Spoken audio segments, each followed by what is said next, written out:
Would the Holocaust still have happened if the US boycotted the 1936 Olympics? This loaded question almost feels like an offensive thought without context, but I encourage you to keep it in the back of your mind as we continue.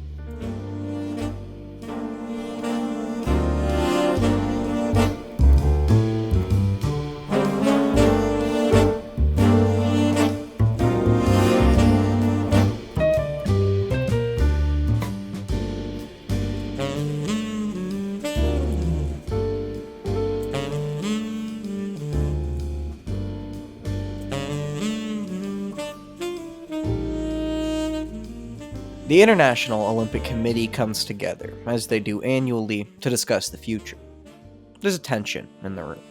This year specifically is a noteworthy gathering, as it's here that members will cast their official votes deciding the location of the 1936 Olympics. A race that included over 15 total cities has been narrowed down to just two: Barcelona, coincidentally where this meeting is taking place, and Berlin, a German metropolis desperate to return to world community.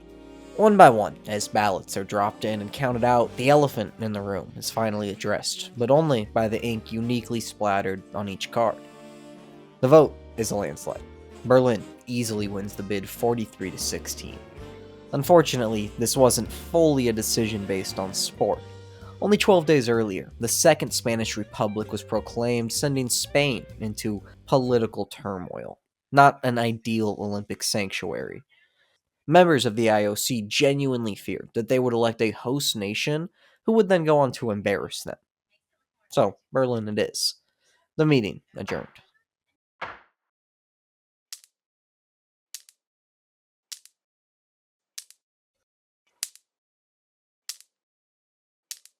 It was 645 days after that vote in Barcelona that Adolf Hitler was appointed as the Chancellor of Germany, marking the official start of the Nazis' time in power.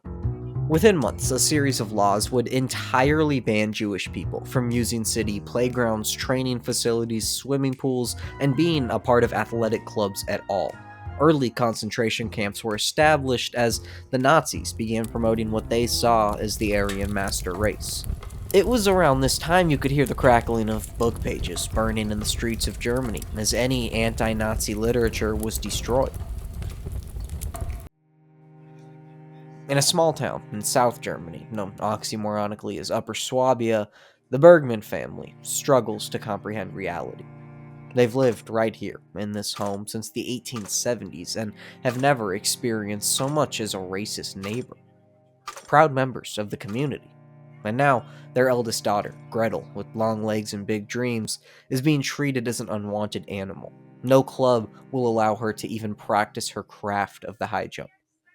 The thing is, Gretel Bergmann is a world-class jumper.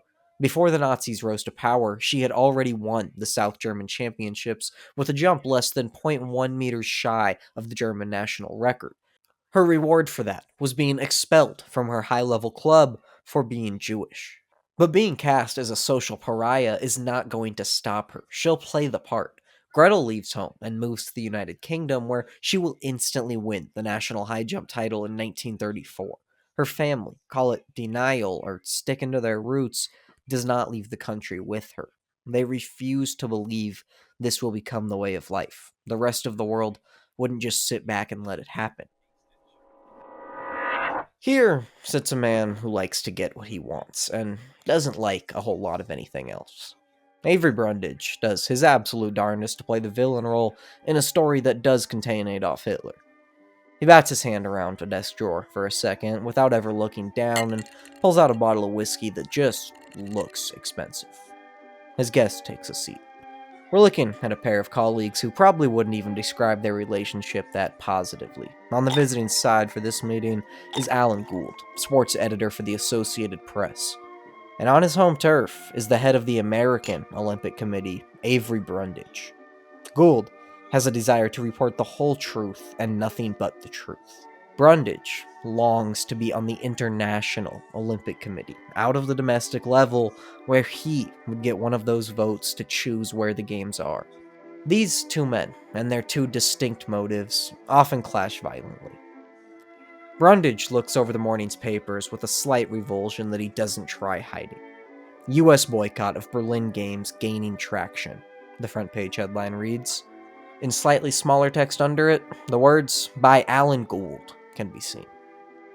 And exactly what is this, Alan? Well, it seems to be a story of mine, Avery. Looks like you got it hot, because I believe that is this morning's edition. No, Alan. What the hell is this? I am pretty sure I just told you. It's a story I wrote using sources I consider credible, Alan responds, purposely in the most jackass way he can. The glass Avery poured for him has remained untouched on the desk. Avery pushes for a second to know who gave him this information, but when Alan just half smiles back to say, you know the drill, he drops it. This meeting really is more of a formality. The second Alan published that article, and the second Avery picked it up, both men instantly knew the road that lay ahead. Avery Brundage is going to do everything in his power to make these Olympics happen. His country boycotting the games would not be a great resume block for that IOC spot. And hell, if he is in charge of the American Olympic team, he's gonna bring an American team, no matter what horrors he is bringing them into. Well then, if you don't have anything to tell me that I don't already know, Avery announces, while rising from his seat slowly, why don't you go ahead and get the fuck out of my office, Alan?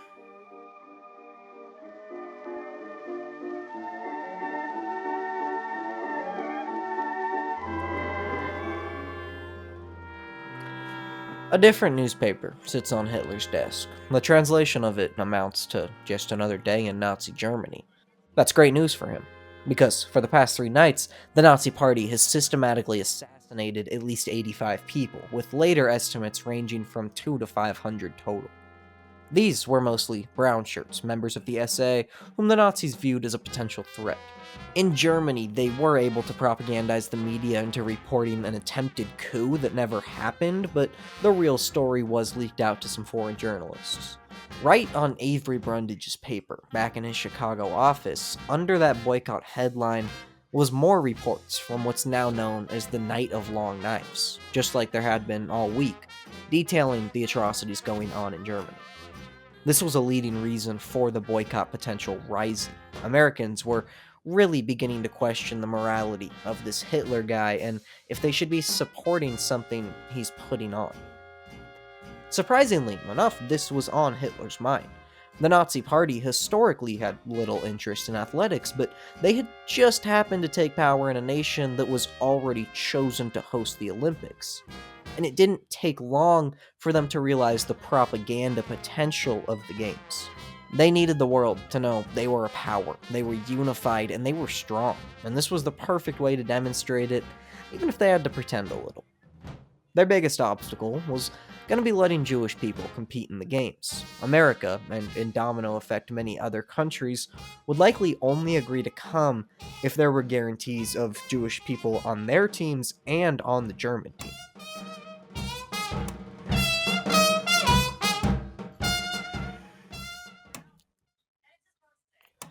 In an Ohio State classroom, students sit somewhat attentively to a man trying his best. He's quizzing the class out loud and taking answers like an auctioneer. There's a real energy in the air. Only, this isn't how the classroom looks. It's more like this. White and colored students sit distinctly apart from one another, and this is in the north, where at least they get to be in the same building. One kid is kind of spacing out. He's got other things on his mind as the group goes about. You are the CEO of a large American company, the professor starts, and a fascist government has offered you a huge amount of money to do business with them on a lengthy contract. Go. A young man stands up. Well, if there are no government sanctions, I don't see how I could refuse, he says. The purpose of a CEO is to make investors as much money as possible. Most of the room nods in agreement. So if Adolf Hitler said, "Let's party up," you'd have no issue, the professor replied. Why would I have an issue? He said. This perked some heads up. A number of kids chimed in to disagree, questioning credibility or relations with other countries suffering. The teacher ignored them all and called on that one boy who was zoning out because he could tell this question perked his interest. Jesse, what would you do? Jessie Owens, 5'11", 165 pounds, member of the track team, stood up to answer. His words shocked the left half of the room. Being that this is a business ethics class and Mr. Hitler's actions are extremely unethical, I would say no. But I wouldn't expect anyone else in this country to agree. Racism is an accepted way of life here. It's condoned. Segregation is just another form of sterilization. And that's business as usual here. What's the difference? It was more words than he had spoken the entire semester combined. He stayed standing, waiting for someone to challenge him, but none came.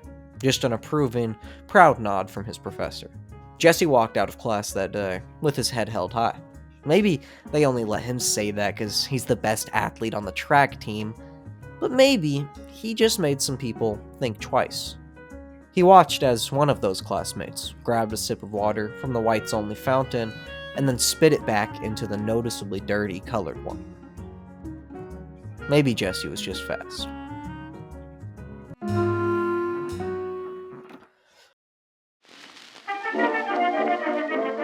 The pride of Colorado is working on something right now. There are tire sprints, a variety of pull-ups, some half-mile runs, then a full mile, then sprints again.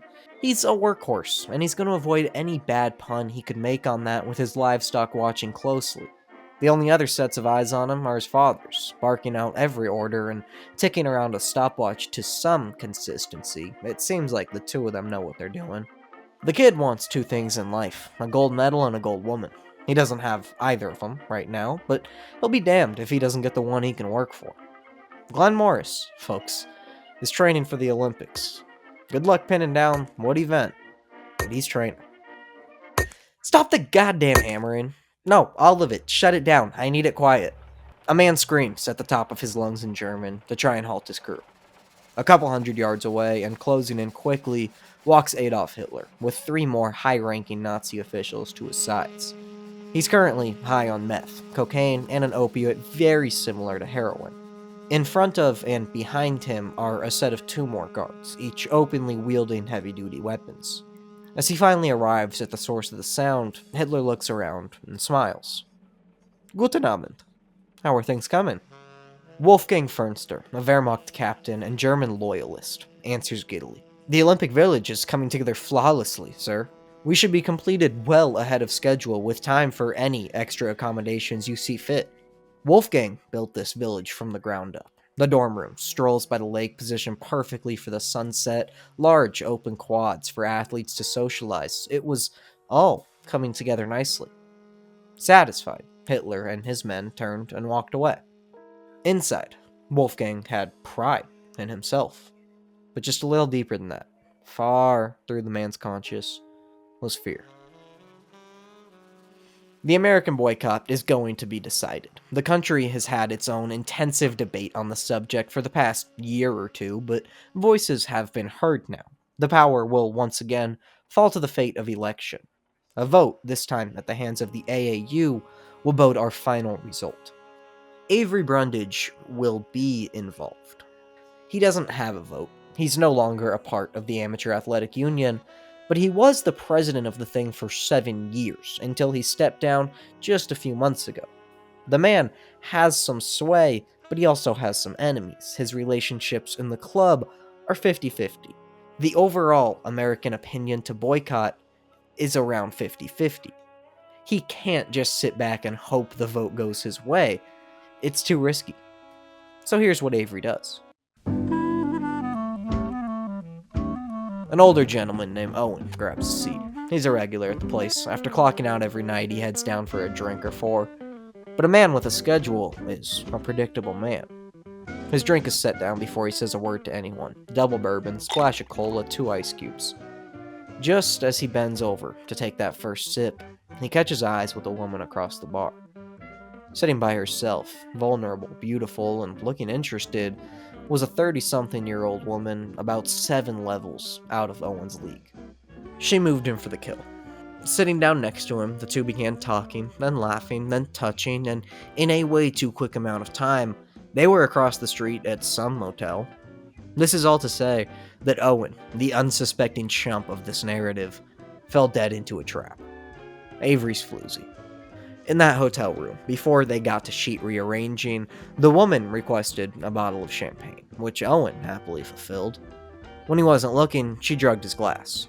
The two kissed and started wrapping up, and just as Owen lifted up her shirt to get a sneak peek, he passed out, shoes and socks still on his feet. When Owen woke up the next morning, he found himself in a situation. Scattered across his lonely, disheveled body and torn apart bed lied printed out photos from the night before. They were of Owen, completely passed out, in his hotel room, with ladies of the night all around him, using adult toys on Owen's body. On his dresser, a note read, "Be very careful with your boycott vote." Owen Van Camp, vice president of the AAU, put his head in his hands and sighed.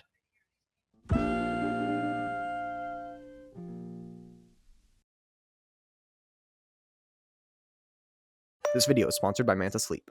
8 hours of your day determine how good the other 16 are. That's why I'm excited and proud to tell you guys about Manta and their revolutionary sleep masks. These things are the cat's pajamas. The first thing you notice is that putting the mask on transports you into a world of pitch black dark no matter where you are. The comfort also stands out, particularly around your eyes, where these circular pads just allow your face to melt into the mask. And personally, I'm not a back or stomach or top of my head sleeper. I, like over 60% of people, sleep on my side. And the Manta mask is specifically designed for us side sleepers, maintaining its relief even while you roll around violently. So make sure you guys check out Manta Sleep. You can find the link right below this video, and if you use the code Hayden, you'll get 10% off your order. They've got plenty of options, so go find the mask that's right for you and start napping. Gretel Bergmann walks down a London street, grocery bags in hand, family in a different country. The athlete out on her own isn't nearly as alone as she thinks she is right now. Seemingly from the shadows, a large, hulking man emerges with a red swastika band on his arm. Ernst Hofslinger, a high-ranking Nazi and close friend of Adolf Hitler, greets her aggressively on this London street. "Guten Abend, Miss Bergmann. I understand you plan to jump for the United Kingdom in the upcoming Olympics." An apple falls out of her bag to her feet. "Yes, I was banished from my club in Germany. It's my only choice." There was no physical confrontation, but the discussion between the two ended with a sentence from the Nazi. It was, in essence, "You will jump for Germany in the Olympics, or else you, nor anyone else, will ever see your family again." Gretel walked away from the encounter unharmed. The Nazi regime was in damage control mode. They needed Jewish athletes, for appearances at the least. That very same night, at a similar time back in Germany, the Bergmann family had visitors with a similar message. They weren't as mild with their delivery. Upon forcing their way inside, a guard approached Gretel's father. "Your daughter is a German citizen, is she not?" he said. He snapped out a piece of string and wrapped it around the throat of the man of the house. "Then surely she wants to win gold for the fatherland, correct?" While choking, he was able to muster out the words, "Yes, she does." He was thrown to the ground, and the soldiers left the home. Not long after tonight, Gretel Bergmann would officially join the German national team. It was only 11 months before the games started that Hitler and the Nazi Party, as if they just couldn't contain themselves, passed the Nuremberg Laws. The infamous enactment made Jewish people legally different humans in German law, paving the way for the worst terrors of the Holocaust. And it was 3 months after that, the AAU officially voted to send an American team to the Berlin Olympics, despite growing turmoil. The vote was heavily pushed through by the influence of Avery Brundage. Wolfgang Fernster sat on a bench that he had put there in the almost completed Olympic village that he was responsible for. It was no longer his. He had just been demoted and lost control of the village despite already creating the thing to near completion and the Olympics just a couple months out. The reason for this was his grandfather, a Jewish man who converted to Catholicism. This was too much for the Nazis, whom he instantly realized he had no future with. Under the Nuremberg laws, he was Jewish. 3 days after the games ended, he would take his own life, while sitting on one of his own benches by the lake looking into the sunset. The United States team arrived in Germany via a large ship carrying most of the athletes. A large welcome banner donning a US flag on one side and a Nazi flag on the other greeted them. Gretel Bergmann rearranged her pillows to make it as unique as the space offered. The athletes' rooms were nothing to write home about, a plain dorm room set up with bunk beds and not much else. She sat in her room alone, waiting to meet her still unknown bunkmate. Dora Ratchen, a fellow German high jumper, was the one who burst through the door and met her. The two were loosely familiar with one another through practice and competition. Her first sentence was top or bottom bunk. Her second was, do you know anywhere to eat? And her third was, hey, do you mind stepping out for a second so I can get dressed? As Gretel walked to the door to comply, someone else beat her to it. A Nazi guard, fully fitted in attire, with a firearm on his waist belt, knocked and then entered the female high jumper's room. Miss Bergmann, Miss Ratchen, hello. They nervously welcomed him. I have the unfortunate duty to inform you, Miss Bergmann, that you will not be competing for the German national team. You will be allowed to remain in the village, but participation will simply not be an option. The room stood silent. I understand if this is shocking news, he said. No, not really surprising at all, Gretel replied. A hamstring injury is all anyone needs to know. Gretel smirked and walked out of her own dorm room, leaving Dora Ratchen, a Nazi guard, and her nicely arranged pillows behind.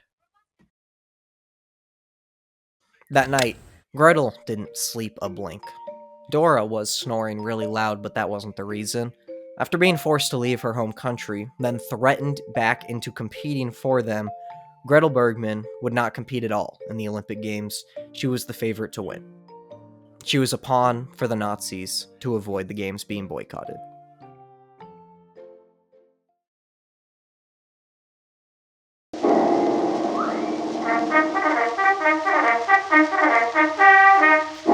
It all began with the exact spectacle and shine the Nazis wanted.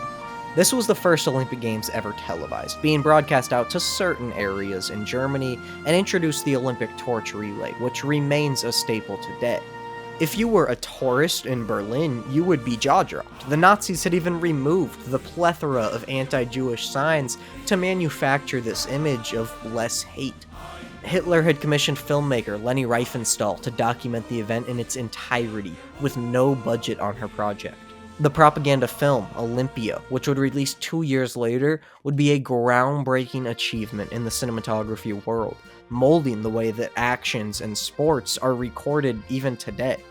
In the bowels of the stadium, a girl walks with a rickety suitcase, checking over her shoulder every few seconds for someone that's never there.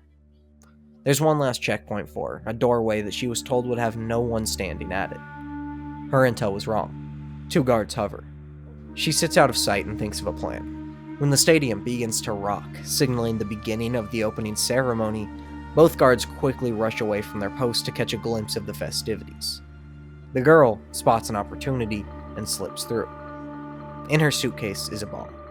Directly above the spot she finally places it is Adolf Hitler's box.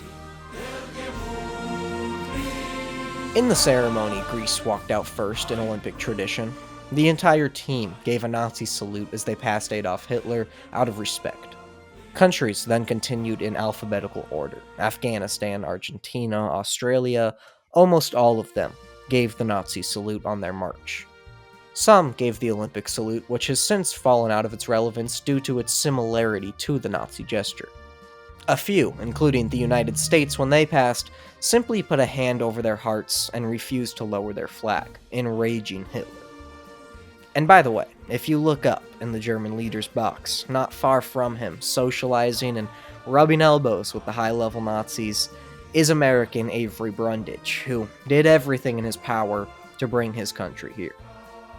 As the girl turned and walked away from where she set the suitcase, a large Nazi guard, who had watched every little thing, greeted her and retrieved her box. That was about the end of that storyline.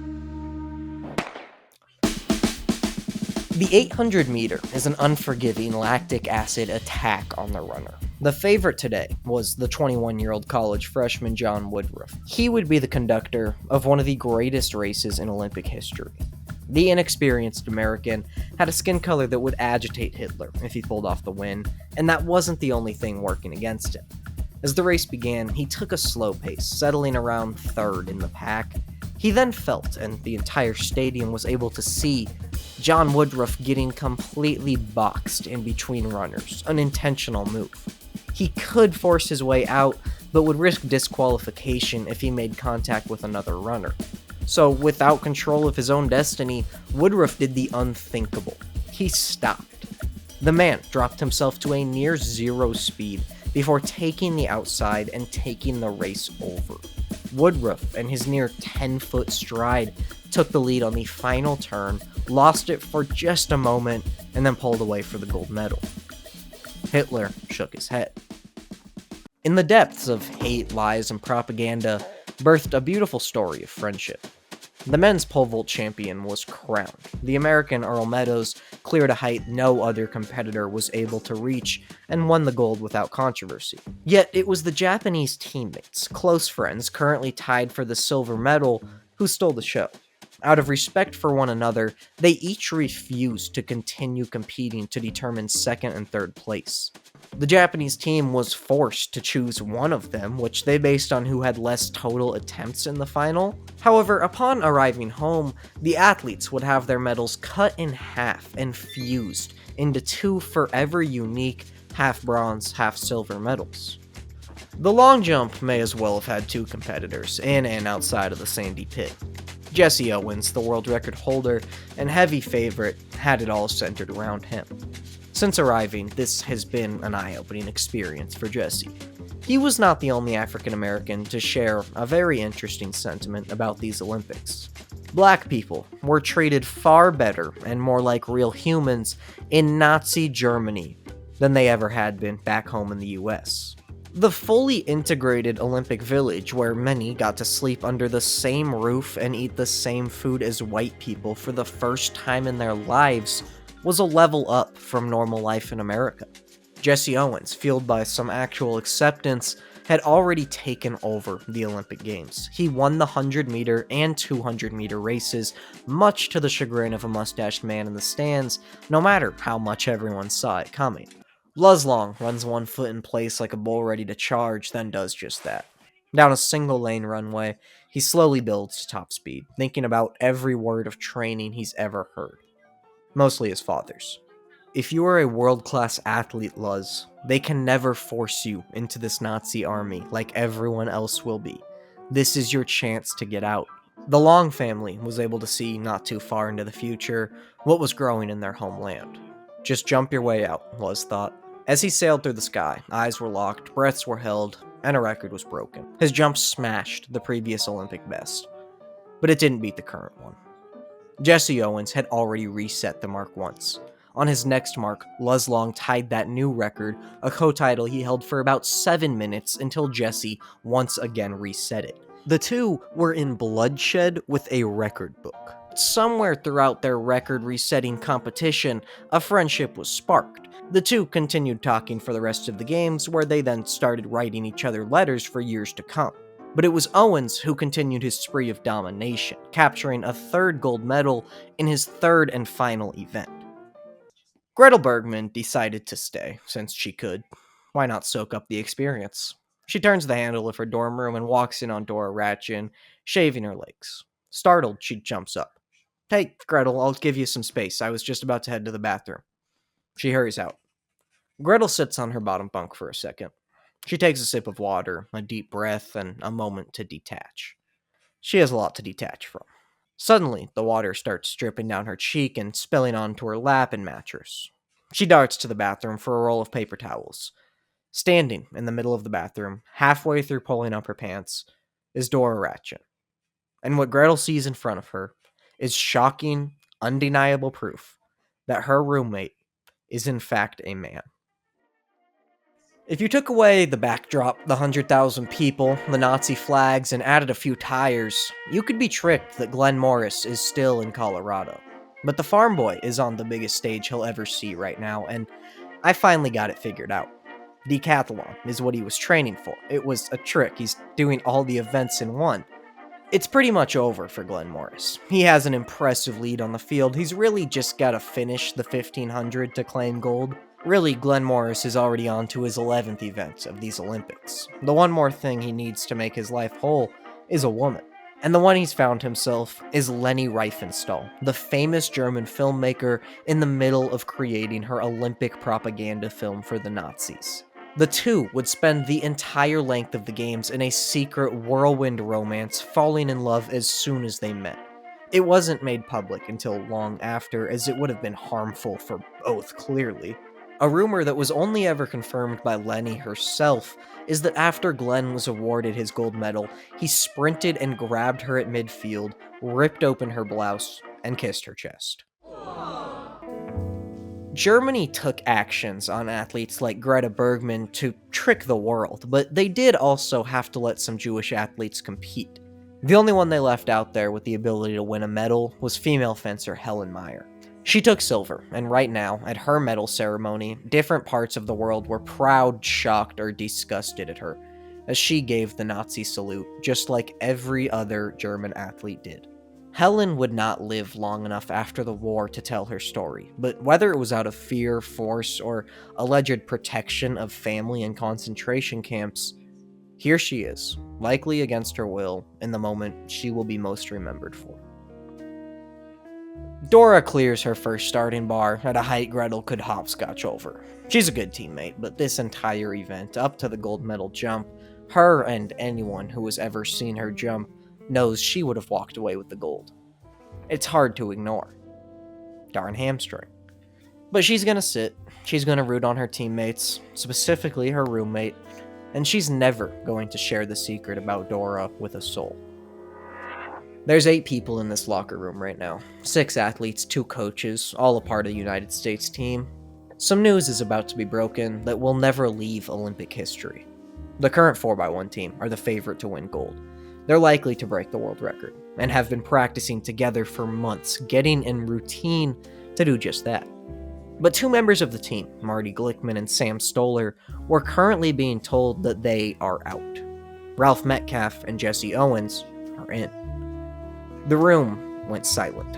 Everyone knew the full multi-leveled story within just a couple words. Glickman and Stoller were both Jewish athletes.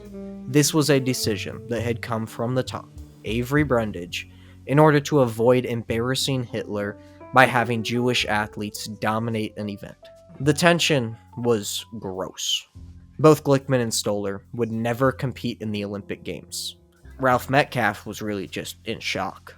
The coaches were a level of distraught, unable to voice the real truth. And then, with his eyes closed, dreaming, hiding his excitement, is Jessie Owens. He had secretly dreamed of 4 gold medals in a single Olympics. Never would he have wanted it to come this way.